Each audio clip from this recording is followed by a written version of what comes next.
यह जीवन मां के चरणों में ही पूर्णतः निष्क्रिय हो जाना चाहिए। जब अंतिम श्वास, जब शरीर में अंतिम श्वास बची हो, उस समय भी मां का स्मरण ही हमें याद रहे। जिस प्रकार मां के गर्भ में हम जब रहते हैं तो हमें पूर्णतः स्मृति याद रहती है, क्योंकि मां स्वयं कहती है कि जब गर्भ में ये जीव आत्मा रहेगी उस समय उस जीव आत्मा का पुनः स्मृति लोक पर जाने का कारण क्या है, रहस्य क्या है, वह उस गर्भ के भीतर उन सभी रहस्यों को जान सकेगा। लेकिन जैसे ही वह अपनी जगत जननी जन्म देने वाली मां के गर्भ से बाहर होगा तो वह इस माया लोक में भ्रम में पड़कर पुनः अपनी स्मृति भंग करेगा।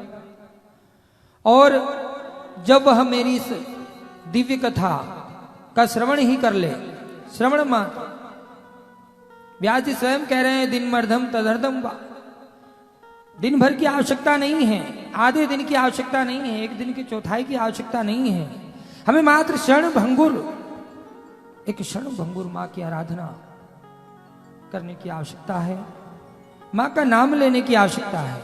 आवश्यकता नहीं है कि हम खूब बड़ा मंदिर बना लें, मां की खूब सुंदर प्रतिमा लगा लें, आवश्यकता नहीं है। एक ज्योति रूप में वह विराजमान है।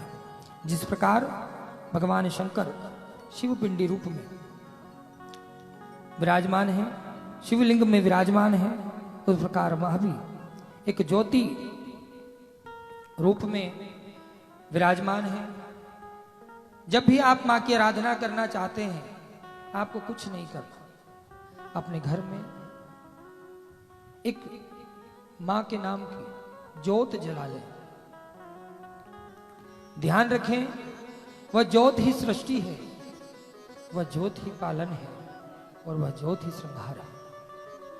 क्योंकि उस ज्योत के प्रभाव से ही हमारे शरीर में जठराग्नि की शक्ति उत्पन्न होकर इस जीवन को चलाती है, और अंतिम में उसी ज्योत में हमारा यह देह जिस समय इस शरीर से जीवात्मा निकलकर बाहर होती है, उस समय इस शरीर, निश्वर शरीर को, इस देह को उसी ज्योत में हम रखकर इसका अंतिम संस्कार करते हैं, अंतिम क्रिया करते हैं।